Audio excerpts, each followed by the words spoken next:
was curious, how many of you out there are happily married? How many of you are just married? So I am happily married. My wife and business partner, AJ Vaden, she's here. We run the business together. And if you know AJ, you know she runs the house, runs the business. She's a taskmaster. And when we got married, when we actually went to the county clerk's office to get the form filled out, she grabs the form and she's writing in information about herself, right? Her name, her birth date, her social security number. Well, she gets down, the bottom half of the form is supposed to be about the husband. But she just decides she's going to fill this in for me. So she writes in my name, my birth date, my social security number. Well, she gets down to the last question, which asks about ethnicity. And she writes in Caucasian. And I looked at her and I'm like, honey, what are you doing? She says, what? I said, you just wrote down Caucasian. She goes, yeah, so? I said, honey, I'm Mexican. And I think it was the first moment it had actually dawned on her that she was really about to marry a Mexican man. And I wondered for a second if she was still going to go through with everything. Fortunately, she did. And in one moment, everything that she thought she knew changed. And that is what I want to talk to you about as it relates to your time. You've heard several people reference it. And time is a funny thing because really we know more about time today than ever before. I mean, we have more books on it. There's more apps. There's more tools. There's more technology and checklists and calendars and all these different systems. But how is it that we have all that stuff and yet most of us would say we still don't ever really feel caught up? We know that people are working more hours than ever before. Our inboxes are not empty and we feel strapped for time. It's because everything that you know about time management is wrong. So I first started to notice this about a couple years ago. I was at one of our business partner's house, and he has this little, he had a little baby girl at the time. She was about 2.5, 3 years old. Her name was Haven, and we were having a retreat, a planning retreat on a Saturday. And so I was over there to pick up our partner, and we were trying to sneak out of the house early in the morning. Well, his daughter, Haven, hears us is trying to sneak out, and she gets out of bed and she comes running down the hallway and she leaps and she latches onto her dad's leg and she looks at him and she says, "Daddy, where are we going?" And he says to her, "Oh, I'm sorry, baby Haven. Daddy actually has to go to work today." And her little eyes well up with tears. And she says, "No, Daddy. Please, no work today, Daddy. Please, no more work." And in that moment, I realized two things.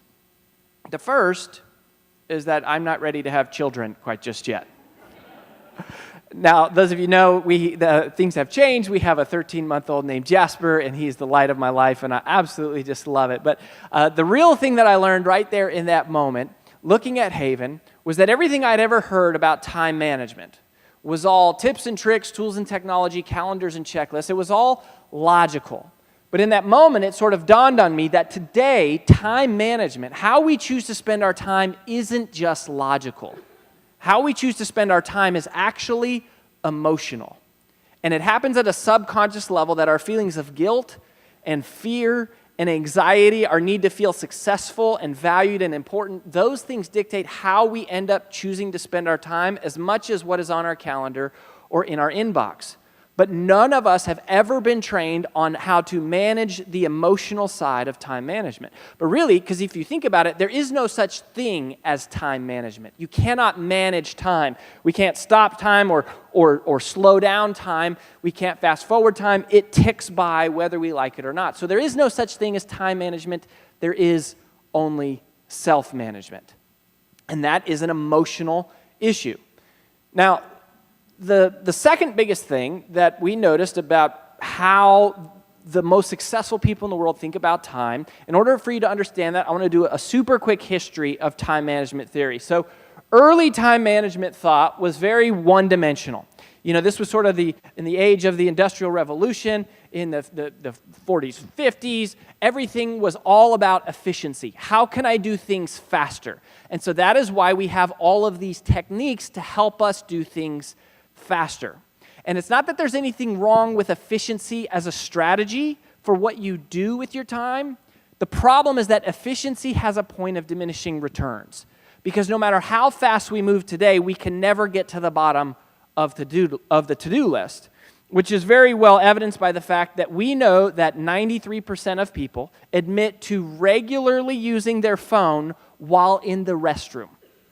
What could be more efficient than that? Right? Like there you are doing email, you're checking your email, going to the bathroom, you're doing 2 things at once, sometimes 3. And you're maximizing every second, right? Well, a few years later, there was another era of time management that emerged, which is 2-dimensional. And this was the late, great Dr. Stephen Covey. I'm sure you've all read the book or heard of it. And Dr. Covey changed things because he taught us that there's actually 2 dimensions to how successful people think about their time. It's not just efficiency.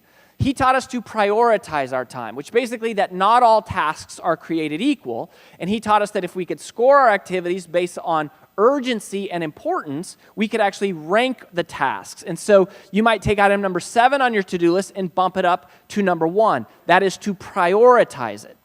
And for the last several years, that has become the predominant paradigm of time management, is prioritizing. Now, prioritizing is as valuable today as ever before, but there is also a point of diminishing returns to using prioritization as a strategy, which is that even though learning how to rank your activities by bumping item number 7 to number 1 is valuable, it does nothing inherently in and of itself to create more time. It's more like borrowing time from one activity to spend on the next. And that is what brings us to era 3, which is where we are today. And we've noticed the emergence of a new type of thinker, which we call a multiplier. And multipliers have added a 3rd calculation, something that we call significance. And it's very different because urgency is how soon does something matter. And importance is how much does something matter. But significance is different. Significance is not either of those. Significance is how long is this going to matter. In other words, how is this thing that I'm doing right now going to affect tomorrow and the next day and the next day? And the significance calculation changes everything. Because absent the conscious significance calculation, we inadvertently overweight the urgency calculation. As a practical example, most of us wake up every day and we think to ourselves, what is the most important thing I can do today?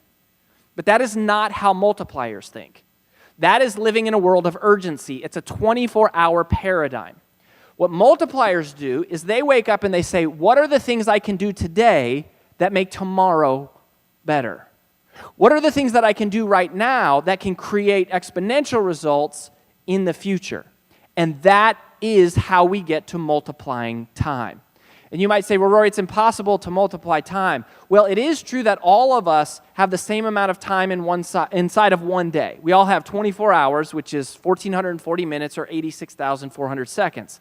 But that is exactly the problem, is most of us are living in a one-day paradigm.